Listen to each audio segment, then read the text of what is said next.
program execution and the implementation of what we mentioned a while ago of program convergence budgeting to optimize returns from every peso being borrowed, Mr. President. Right, Mr. President.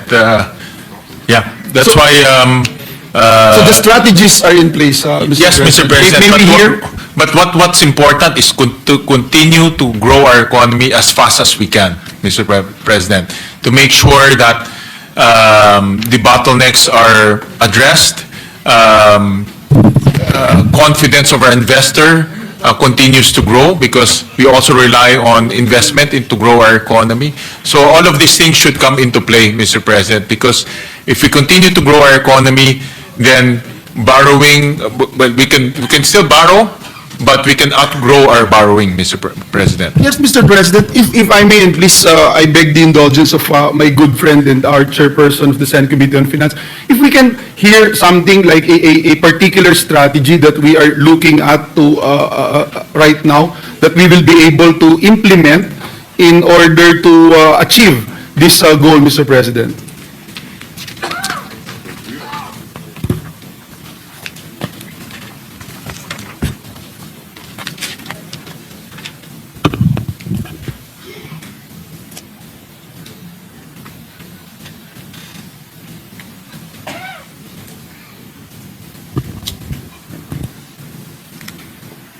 President, we also approved here in the Senate the medium-term fiscal framework, and this is the guiding document for the DOF and the economic managers to reduce our debt and our deficit over time, Mr. President. Admittedly, this is not easy because of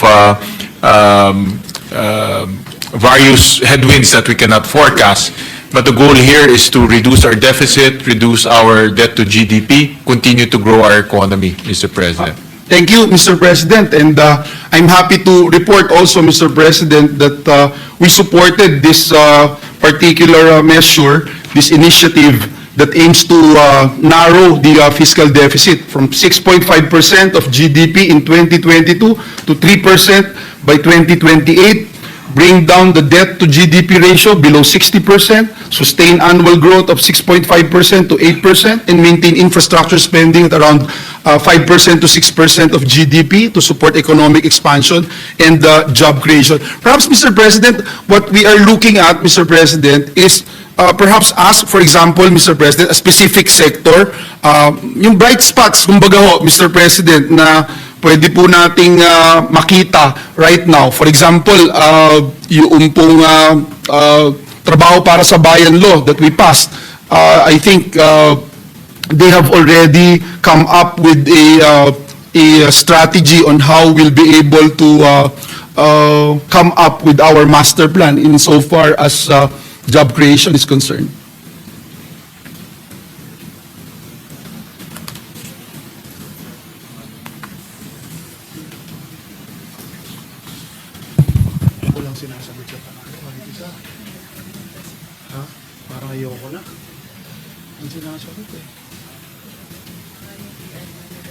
I was advised by the Secretary of DepDev that the Trabaho para sa Bayan plan is already integrated in their planning, integrated in their forecast, and the Trabaho para sa Bayan, which you authored, Mr. President, and sponsored, is already an integral part of their planning process, Mr. President.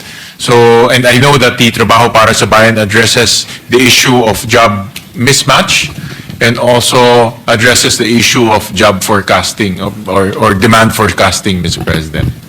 Thank you, Mr. President. Let me go to another topic that, of course, Mr. President, I don't want to leave sana itong program convergence budgeting, no? Yung implementation po nito. Pwede ho bang tanungin na lang din, Mr. President, how can government ensure that borrowing supports projects designed for multiple and complementary uses, Mr. President? Kunyari po yung water impounding facilities that can also serve as irrigation sources during dry months, yung pong storage or retention systems during rainy seasons, Mr. President.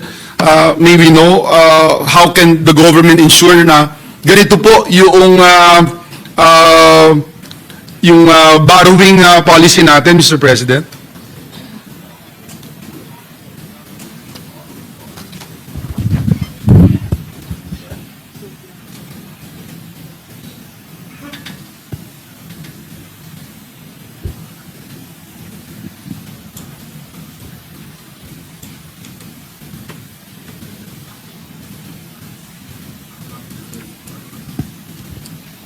Well, Mr. President, I think what's obviously lacking in this whole flood control mess is a plan.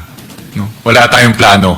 No? I think that's very clear. I cannot disagree more, Mr. Correct. President. So I'm sad to see this, but yeah. So Mr. there was President. zero plans at all. No? Kaya tayo nasa ganitong I cannot gulo. agree more, Mr. President. You and I we were together during the 2022-2023 investigation on flood control. We have been talking about this, that there is no plan. It is not integrated. It is not well thought of, Mr. President. And we have been saying that since 2023.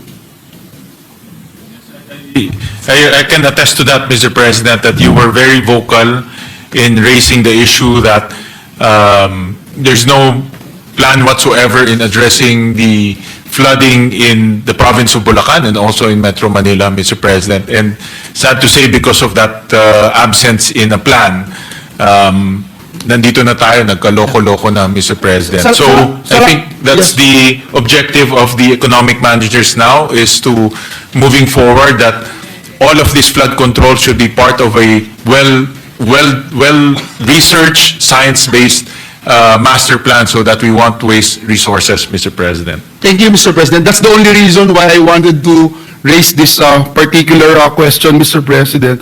And if you look at the implementation of program convergence budgeting, Mr. President, it provides an important opportunity to address po itong mga challenges na ito, no?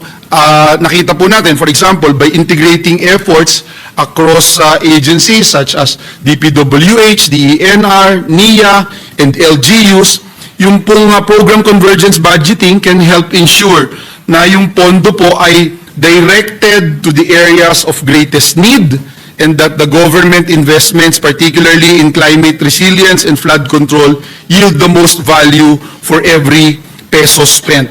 In fiscal year 2026, Mr. President, ang pamahalaan po, nakalagay nga po dito, plans to borrow around 2.7 trillion, if I'm not mistaken, no? With 950 billion pesos allocated for interest payments, about 14% of total expenditures. Please correct me if my data is incorrect. I can see our Secretary of DOF giving me a thumbs up. Mr. President, may we know how can this whole of government approach enhance debt efficiency by ensuring that, again, every peso borrowed yields lasting cross-sectoral value for our people, from water and agriculture to energy, transport, and community infrastructure? Well, Mr. President, just on the program convergence budgeting, Mr. President, that's the moving forward in the plan of the DBM together with the DepDev to make sure that all of these plans are not only on paper but also executed through wise budgeting, Mr. President. So you're absolutely correct in raising this very important budgeting concept, so that we can avoid a lot of those wastages that we saw in the flood control program, Mr. President. Thank you, Mr. President. I will no longer ask questions on foreign direct investments. This was tackled earlier as I was listening, Mr. President, in the interpellations. Mr. President, let me go to one project or one particular law that we passed here in the Senate, which is the Government Optimization Act. Mr. President, over the years, around 1 in every 10 1 in every 10 authorized government positions has remained unfilled. Alam na alam po ng chairman natin na ito'y advocacy natin. Inabutan ko pa si then Senator Ralph Recto. Ito'y naging aking advocacy na. In 2026, there has been a modest improvement, Mr. President, with only 7.51% nag-improve finally, Mr. President. A total of 2 million positions unfilled compared to 9% in 2021. This means that approximately 1 in every 13 positions is still vacant, Mr. President. Again, kung matatandaan nyo po, laging 1:10. For every 10 positions, vacant po yung, hindi po napupunan yung isa. Ngayon po, 13 na, so nag-improve by 3 positions. Finally, Mr. Chairman, natatawa kasi every year tayong dalawa, lagi tayong magkatabi pag pinag-uusapan ho natin ito. So, Mr. President, with the recent passage of the Government Optimization Act, how is this expected to reshape the landscape of authorized positions across government agencies, Mr. President? That's an excellent question, Mr. President. Well, just to report to His Honor that in the 2026 budget, there's a 10 billion peso allocation for government optimization under the MPBF. And I believe this will fund the necessary amounts to operationalize the government optimization. Let me just get back to the status, Mr. President.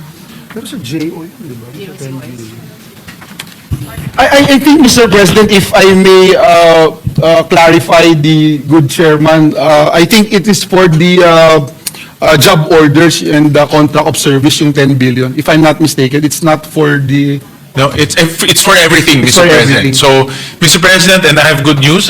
Tomorrow, the IRR for the government optimization will be released. I was about to ask that question. Thank you, Mr. Thank President. you. And thank you for asking that, Mr. President, because in the review of the budget, marami ho kaming nakitang mga agencies na obsolete na or redundant o mga agencies na kaya nang gawin ng private sector o kaya nang gawin ng industry as part of their self-regulation.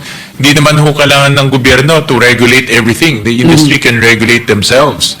No? So, in the review of the budget, we see a lot of agencies na sayang lang ho yung pera dahil nagiging redundant o hindi na ho kailangan yung agencies. And we'll submit to the DBM our own findings and recommendations so that they can analyze and review these agencies, and then they can optimize the government by merging or abolishing or collapsing some of these agencies. Thank you, Mr. President. At para hindi po tayo tumagal, siguro pwedeng kahit makahingi lang po tayo ng initial assessment doon po sa mga... Wala pa rin po yun. Wala pa, Mr. President. So, start pa lang ang maganda. May funding na, may IRR na bukas. Kasi alam ko nung tinap ako to sponsor the measure, may mga pag-aaral na nun eh. Yung time na yun. May mga initial estimates, I think, Mr. President. I remember that interpellation. But we will get some definite answers in the next few weeks, Mr. President. And you were saying, Mr. President, that the IRR will be signed soon because... Tomorrow, Mr. President. Tomorrow, Mr. President. Issued tomorrow. That's very good news, Mr. President. And you made mention, Mr. President, no, because under the law, it mandates COEB, or the Committee on Optimizing the Executive Branch, to conduct a strategic review of executive agencies to evaluate their roles, functions, effectiveness, identify inefficiencies, and recommend reforms to enhance efficiency, coordination, and alignment with national development goals.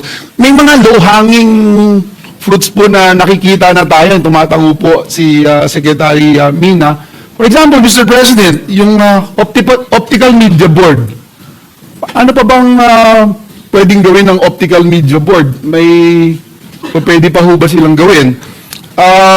Nung time po na dinidiscuss natin, and again, this is with all due respect to our friends in government, of course, gusto natin alagaan sila, malagay sila sa tamang posisyon sa gobyerno at masiguro din na mapoprotektahan yung kanilang karapatan.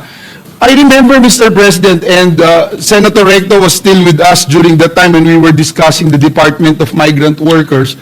a certain agency, that agency, Commission on